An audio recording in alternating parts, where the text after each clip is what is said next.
Thanks for coming out tonight. We're at Sullivan's Steakhouse with attorney Scott Brower. Hello. Scott, thanks for coming out. Oh, appreciate it. Appreciate you inviting me. Absolutely, absolutely. So how's things in Naperville treating you? Really well. Obviously we're coming out of the pandemic finally, which is a nice thing, right? More people are coming to closings, and it's been just an interesting year. Inventory's still low. There's lots of challenges for buyers out there, but just couldn't be in a better position with my office and what's going on, and enjoy every day that I get to go to work. So it's been nice. That is awesome. Yeah, I know you recently moved offices. How'd that go? Great, That was a great. challenge for me. It was a little bit. We were on top of each other, right? We had 2 offices and a little waiting room for 6 people, and it just didn't work. But no, new office, new conference room, and it's just been a really nice fit for the team and for myself and for our clients. So it's been nice. And you have how many assistants and other attorneys are working with you right now? So I have 4 assistants and 1 attorney who just started with us recently, and his focus has been moving into some estate planning. Okay. So kind of a logical step, right? You buy a house, it's your biggest purchase of your life.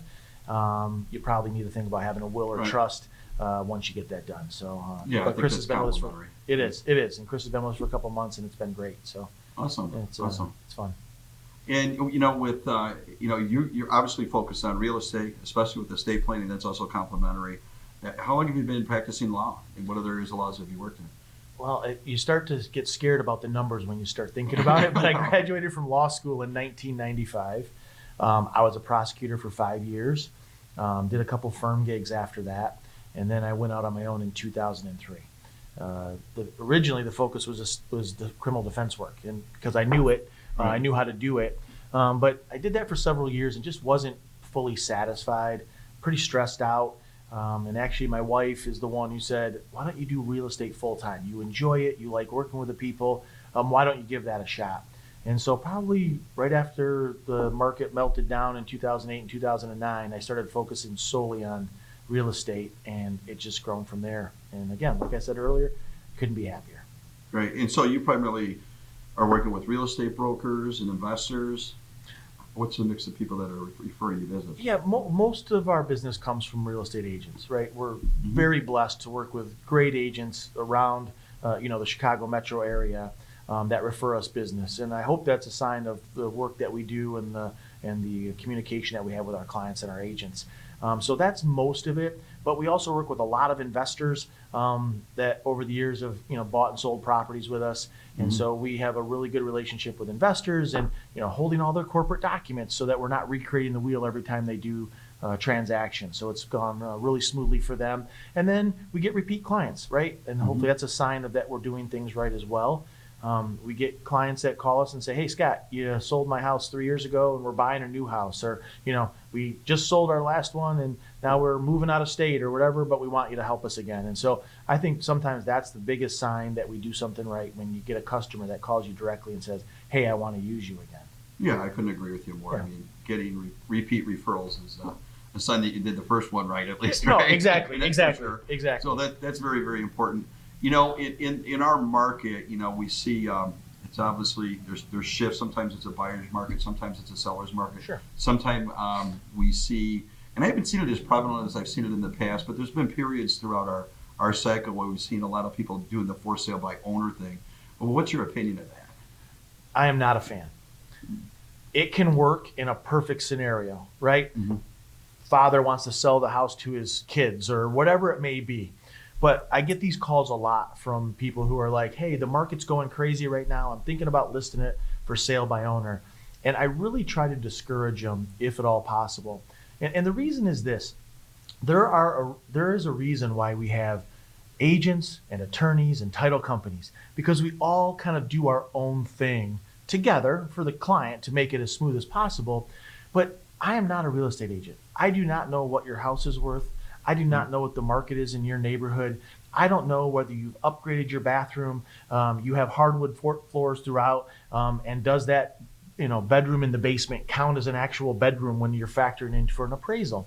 And I think more often than not, sellers do harm to themselves because they think they're saving money by not paying a real estate agent their commission.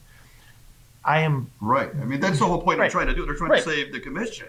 correct. Do they save the commission? I don't know. And I guess that would be an interesting study at some point, but my Right. guess is no. My guess is that typically, if a buyer sees a for sale by owner, the first thing they think is, I've just saved myself 5 or 6% because I'm going to cut it because they're saving on the Well, commission. that's what I'm immediately. thinking. If I'm calling on you, you're selling Exactly. your own home. I'm like, Right. there's not the commission, so I'm getting the home for less. That's a natural assumption. Exactly. And so I just have seen it time and time again where an agent steps in and says, hey, not only are you under listing your house, I'm going to list it for more and get that. And Right. it ends up that the client gets more money than they thought they were going to without an agent. So, it's just not been my, again, my choice to say, hey, why don't we try this and I'll help you. Now, if you're going to do it by owner, I'm happy to help you create a contract and help you navigate through that, but it's just not my recommended course of action. And I would agree with you. And I mean, literally, that's the first thing I saw because I recently bought a home. Well, not that recently. It was quite a few years ago. It seems recently, but it's not. Time does go by too For fast. sure. But that's the first thing I saw, and I'm like, oh, that's a FSBO, and I see it listed, and I've obviously taken some steps to try to replicate what a broker does. But that was the first thing I thought. I'm like, oh, I'm going to save so much in commission, and and if they don't feel that way, I'm going to offer them less money. And I think you're set up for behind the eight ball as a FSBO owner right off the bat. Plus, what about the rest of the job? You're showing the home. You've got to stage it or set it up and do all the things that you're taking off an internet search on how to do it professionally. Right. And well, as you know, people that try to say they know certain legal things they did through their internet Right. search Right. don't have a law degree, and they shouldn't Exactly. get the two confused.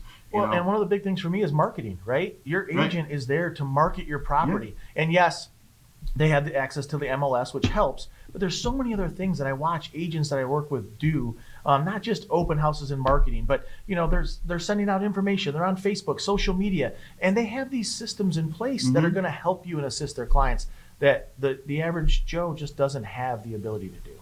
Right. And the other thing that I see out there is the misconceptions of what, for first-time home sellers, they don't really understand the whole process, especially from not just from the real estate broker side, because we do know that the vast majority of people do select a good real estate broker, but selecting the proper real estate attorney from my side, from the title perspective, is equally as important, because there's so many things that can happen that can disrupt the transaction and really number one, make it stressful, because I think we all like to avoid stress. What really is the role that the attorneys actually provide and support that seller? Sure. You say that about the important role of the attorney. It always comes back to how I describe it as my cousin Vinny, right? Right. The two Utes. And so you get these people that come in and say, oh, my cousin is an attorney and he does divorce law in the city, but he's going to help me with my real estate transaction.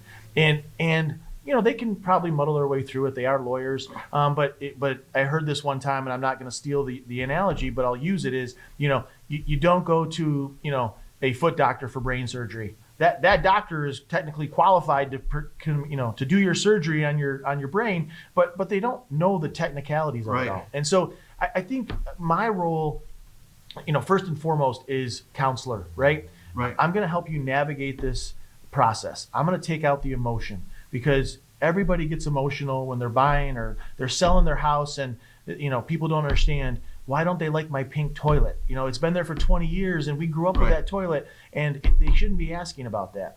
And so I feel like our first role is to be a counselor to our clients, to help them navigate this process, understand the timing of it all, that in this day and age of I want it instantly, it doesn't always happen that way. Right. Somebody once described it as, the gears on a clock. In order for this gear to work, all these other gears have to work. And so it takes time sometimes for that process to happen.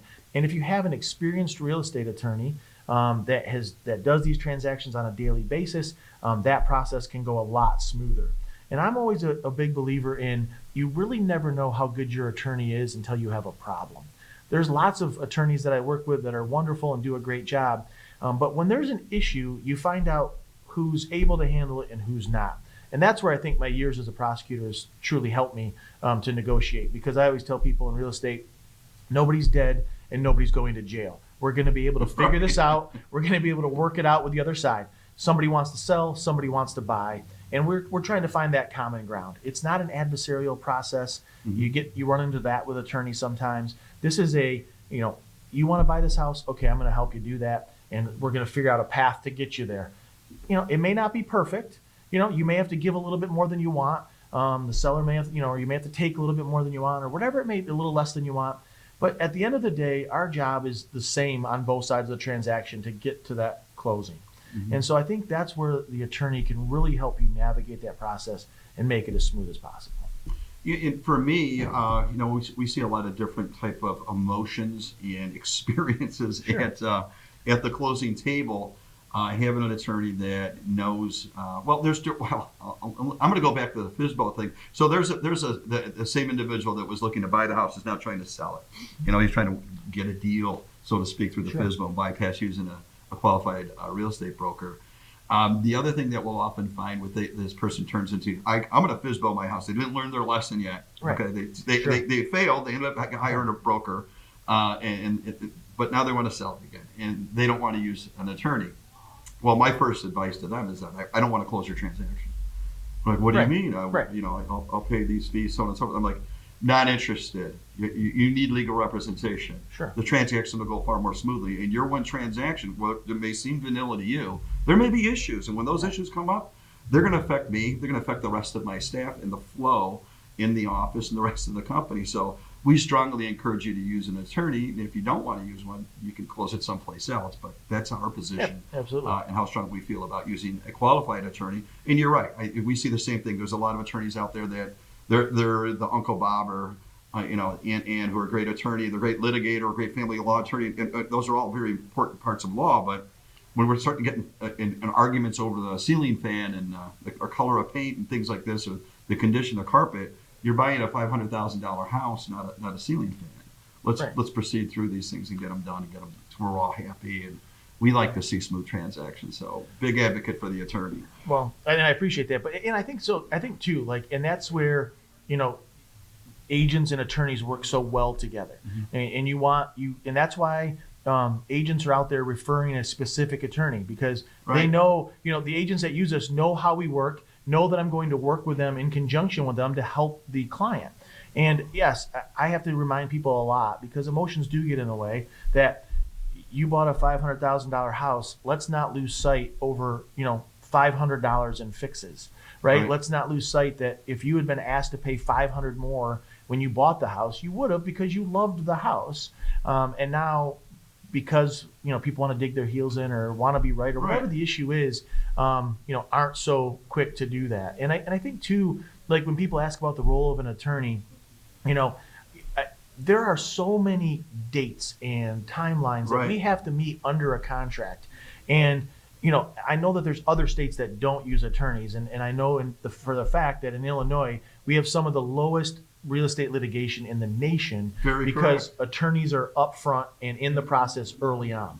And so, I have conversations with clients because they will ask about my role and, what do I do for all of that? And they don't understand that we have to have a letter out within 5 days of that contract being signed. Or on a buy side, their earnest money's at risk. If we don't, negotiate out inspection items within 10 days, either side can cancel. You have a loan commitment date. If you blow that loan commitment date, you are in breach of contract. And most people have no idea when that is and what it looks like. And so there's just so many pitfalls in the contract. And there's a lot of great agents out there that understand the contract, but unfortunately, it's a legal document. And so you need a lawyer to go through that legal document and make sure that everything goes smoothly, all the dates are met, and that the client's protected. Yeah, I mean, for me, I couldn't imagine, because obviously I'm a little tainted in terms of having seen so many different types of transactions and some of the trouble it can cause for people. And you mentioned not meeting contract dates and having the risk of losing your escrow money. Now, some of the escrow amounts that we see today could be $1,000, $2,000, $5,000, $10,000 to certain people, and to me at least, that's still a lot of money. And for some people to lose that money is devastating to them. And why you would put that at risk is just to save a small amount of money is just doesn't make sense to me. And unfortunately, it's the world we live in sometimes, right? People are looking to save a few $100s on the biggest purchase of their life. And, I don't advise it. But I understand. I mean, you're Right. also putting a lot of money into it, and you're thinking about buying that furniture when you get Right. in there and all Yeah. that kind of stuff. And there's a lot of money that goes into buying or selling a house, and people are conscious of that. And so we try to be conscious of that as well. We try to be fair on our fees and how we do it. Right. But I also am very confident in the amount of hours that we put into each file. Right. That it's well Yeah. worth it. Yeah, you have to fight through the issues and do the research to resolve issues constantly. Absolutely. Each transaction. So that's very, very important. So that's a bit on the seller side. One of the, we see the buyers come to the table, and the buyers can often be very, very stressed out, especially the first-time home buyer. I don't know if you recall purchasing your first home. I do. I do, and it was traumatic for me, and it was all the money I had in the world, and I saved up, and I was in my early 20s, and I had my wife and kids, and here I purchased this property, and I'm signing this gigantic note that I'll never be able to pay off with my perspective at that time. What do you do? How do you counsel the buyers who buy their first time home and put them at ease and walk them through the process? What do you do there? It's not a lot different than the seller side, right? The goal here at the end of the day, especially with first time home buyers, we get people that, this is my sixth home. I know the process. Tell me where to sign. I trust you. But it is probably the peak emotions for those first time home buyers, right? Right. For two reasons. First of all, they are so excited that they're getting their first house. The second thing is, it's a natural assumption is that they are buying a brand new used house, right? Right. And so that seems to be the biggest issue for a lot of first time home buyers is, well, I want all of these items fixed and taken care of, and the contract is very clear under the inspection provisions of what we can and can't ask for. And so that is probably the biggest challenge with first time home buyers, to have them understand that, look, I'm going to help you every step of the way, but you're probably not going to get exactly what you want, right? You are going to have to probably fix a couple things when you get into the house. You're going to have to do that. But I think the biggest thing for first time home buyers is that communication level. Is that they don't know what the process is. They don't know the time frames. They don't know, exactly what the next step is going to be once they get through inspection, or, what do we do next? And I think a lot of times as attorneys, we take it for granted, right? That, hey, we'll talk to you in 3 weeks because we just figured out the inspection provisions, and now there's not much going to happen between, resolving the attorney review issues and your loan is being due, right? Mm-hmm. And so there's always a gap in there of 2 or 3, 4 weeks where not a whole lot happens. And I think it's incumbent upon us as attorneys to make sure that those first-time home buyers understand, hey, we resolve these issues. It's going to be quiet for a couple of weeks. And don't panic. It's going to be okay. We have everything diaried. We'll be back in touch with you as the next steps progress. But in the interim, I always encourage clients, call us. If you're nervous, give us a call. Hey, we haven't heard from you in a week. Is everything okay? Everything's fine. We're good. Your next date is 2 weeks from today. We'll be back in touch with your lender and you at that time. And so I think a lot of times we kind of forget that. And we all fall into that trap. Title, I know real estate law. And so it's just like, hey, the next step is 3 weeks from now. We'll put the file in the filing cabinet and we'll call you in 3 weeks. And I think that's something that we really need to be aware of, and that I stress in my office, especially for first-time home buyers. Like, let's stay in touch with them. Let's make sure they know exactly what the next steps are. And and I call it this little bit of a quiet period. Do we see, how are you communicating with their real estate professional, real estate broker? Email, phone calls. They're getting updates as well. They should. I know, because they know what's happening. They know the process, but they also know they have a first-time home buyer. That person's stressed. Absolutely. So you're communicating with the broker, and they're communicating with the home buyer as well. Correct. So anytime communication goes out from our office, let's just say email, right? The broker's copied. Like they know when we've last touched them. They know what we're doing on this file. They know where it's at, so they can be a source of support for the buyer as well, right? And so, the broker should be involved every step of the way, and they are. I mean, they need to know what's going on too. And so we try to make sure that everybody's on the same page at all times, because that's also where you run into problems, right? Is there's a miscommunication, like, how many times has it happened on the title side or whatever, where one party wasn't copied and they had no idea what was going on, and now we're 2 weeks down the road and there's a bunch of miscommunication or confusion about where this is at. So yeah, I mean, it's really just about communication. Right. No, and I think that's important. And I think, one of the other standout things that I see, both with real estate brokers and real estate attorneys, is that it's the buyers, especially the first time home buyers again, they're in communication with the attorney. So they're getting the information straight from the horse's mouth, so to speak. And I think that's very, very important as well, because that gives them the ultimate sense of, it makes them relax. Right. Everything's fine. We're moving forward. This is all going as planned. And I think that's very, very important service. Well, and I try to tell clients as well, like, look, if you're not hearing from us, that's probably a good thing, right? Right. Because most times I'm involved Right. because there's a problem, right? Or we're Right. trying to figure out an issue. And a lot of times it's the inspection items and stuff. And that's just natural as part of the equation. But we're in that quiet period and things are quiet. That's a good thing, right? That means everything's going according to plan. And then we go from there. Now, not everything always goes perfect, even with the best counsel and observation. One of the challenges that it can happen at any time during the transaction, usually, but the lender, and I think a lot of home buyers, they pursue, one of the first things they pursue is making certain that they can finance the property if they don't have the cash, which 99% of people buying their first home don't. Do you oversee that? Do you take a look at what the lender is doing in terms of like providing proof that they are approved and they have a guarantee of funds that are going to be available?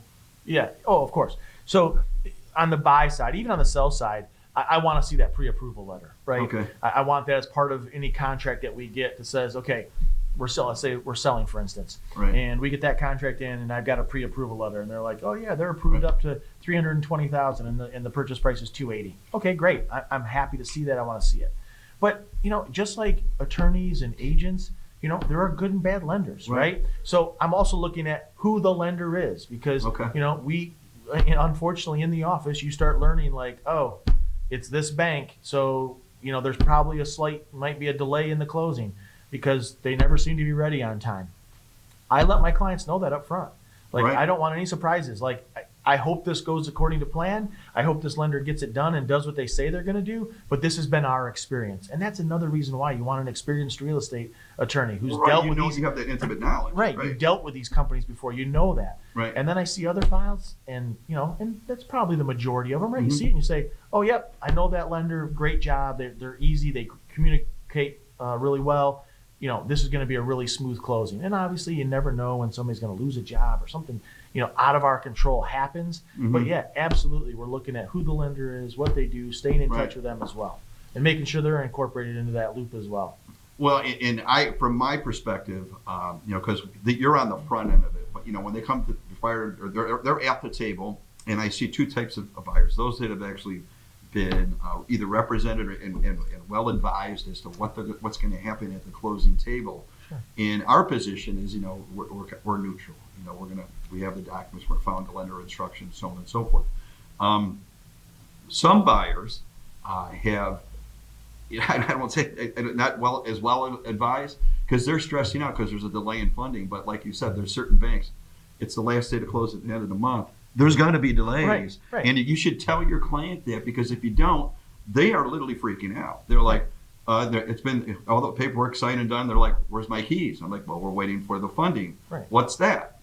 Well, we need the money before we can hand you the property and convey the property and give you the keys and the garage door open and all that. And they think in their mind that there's something awful going on. And they get all stressed out, and the sweat's forming and all these things. So educating them up front is just, I appreciate it. I'm sure they do far more than I do, but it's difficult for us sometimes. 90% of the problems can be solved with communication, right?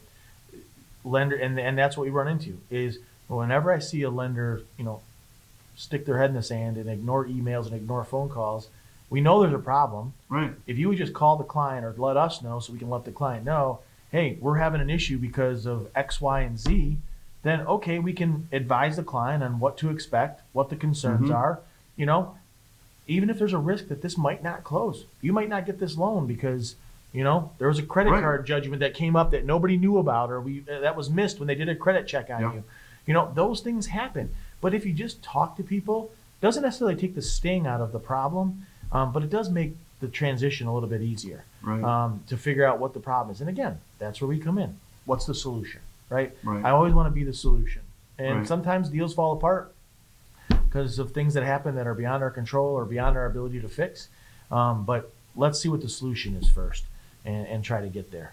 Mhm. So, and a lot of times when there's a problem, like let's say on title for whatever reason, you want to work with a title company that's going to help you. And that's why we use Citywide Title, right? Because if I have an issue on title, hey, there's a judgment from 22 years ago that popped Right. up and my client didn't know about it. Or, a common one. Hey, there's a mortgage that they refinanced, but it never got released, right? Right. It's good to know that your attorney can call the title company and say, this is our issue. How do we fix it? And they're like, we need to do A, B, and C. Right. And now it's fixed and we're still closing on time. So there's all these components that go together and work together, and you just want to make sure that you have the best possible team around you Sure. to make that transaction smooth. Yeah. Well, we're happy to help. I mean, I guess the other question that pops in my mind is, do you go through the minutia? Like, do you tell especially like a home seller or buyer, these are all the different steps that make up this process? Because it's so many. I mean, I know on our side it can be, depending what's involved in the transaction, it could be 20 steps, it could be 30 steps, it could be 50. But there's all these little things. Do you ever give them a snapshot of what that really looks like, or you just kind of go, you know what, I'm just going to tell you enough. If you need to know more, I'll let you know. But because knowing all this would make you more nervous or something, or Sure. anxious. I'm going to give you the good lawyer answer. It depends. Right. Okay. Right. So I always start with what's called the 35,000 foot snapshot, right? Right. So here we are. All this stuff is underneath this. This is what's going to happen. Right. And I always take them through the general steps of attorney review and loan commitments and Sure. getting title and surveys and all this stuff, homeowners association documents. And I say, this is all that's going to happen underneath this umbrella, right? Mm-hmm. And then, depending on the client, first-time home buyers are a great example. I go through a lot more minutia because I want them to understand how many steps are involved and why it takes time to get to where we're going. Okay. But if you have a client who's really nervous about the process, then you don't want to tell them all the minutia of what could go wrong with a loan, what could go wrong, because that's just going to set them off on a path of making them more nervous and more worried about whether this is going to happen and what they're doing. But I think it's important because we still get people that say in Illinois, well, my movers are coming a week after closing. Well, we're a table closing state, right? When we close, the other person owns the house. And there's people that have this understanding of well, we close on the house and then I move out and then they get the house. Yeah. And it doesn't happen all the time, but it's Well, still, I've heard of it. It still pops up. Like it. And so that's why it's important at least to give them those steps, right? Mm-hmm. If they want to break it down into, from 1 to 1A, 1B, and 1C, happy to do that. But at least they have to know what that path looks like for them. Okay. Yeah. Good. Scott, if I'm buying a house and you see some of these advertisements, and what does this as is mean? Is that like you're buying a car as is and you take it and anything happens, it's mad? You're going to be crazy about Right. it? Is it really disclose anything, or what does that as is mean? Well, what it means and what people take it to mean are two different things. Okay, But- that's what I guess. Yeah, no, and I understand that, but it's one of the things it's happening a lot right now, right? Okay. With buyers trying to be attractive to sellers because the inventory is so low. They're like, hey, we're as is. And what as is means under the contract is you are taking the house in its current condition.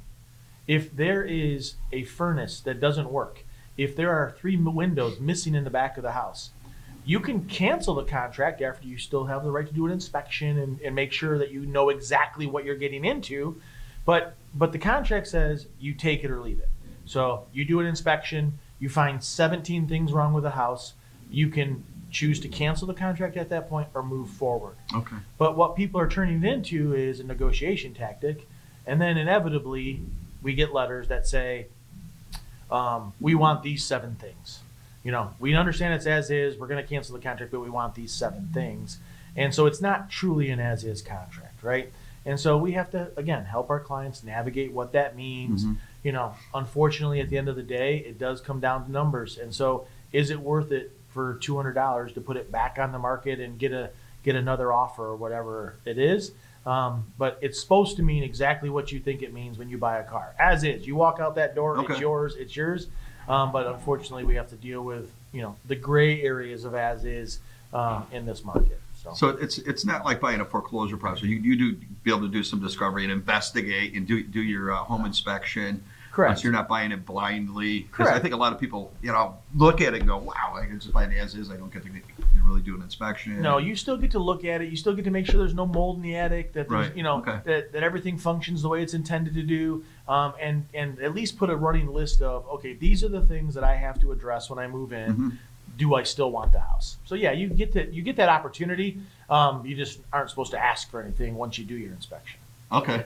Yeah. Because you knew that going into it, unless it's just some horrific thing like nothing works, or there's black mold, or Correct. It's just Yeah, yeah, it's a walk away at that point. Yeah. It's not like a scratch off lottery ticket where it's like you buy it and then you get to find out if you won or not. Yeah, exactly. It's a money Exactly. pit or a gold mine. You don't get to know. No, Right. you do get that opportunity, so you're Okay. not just walking in blindly when you buy something as is. Okay, that makes sense. I think it gives Yeah. some people some clarity. Sure. And it helps expedite the process, because when markets are tight, it's as is. Let's cut through the negotiations and get to the table. That's Right. what you're hoping for, yes. Okay, that's a good tool.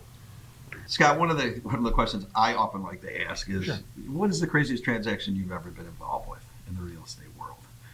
I have to pick just one? No. No. You've been around a while, so you may have several, No, but let's just say in recent memory. I do, and honestly, the craziest transaction I was ever, well, probably the one that comes to mind first is somebody that I represented. I represented a seller. This was a few years ago, and she would continue to tell us she couldn't find a house to move into, and we had told her all along, you got to move. The closing day is the closing day. You got to find alternative, arrangements. If you can't find a house to move into, you got to rent something, move in with family, whatever.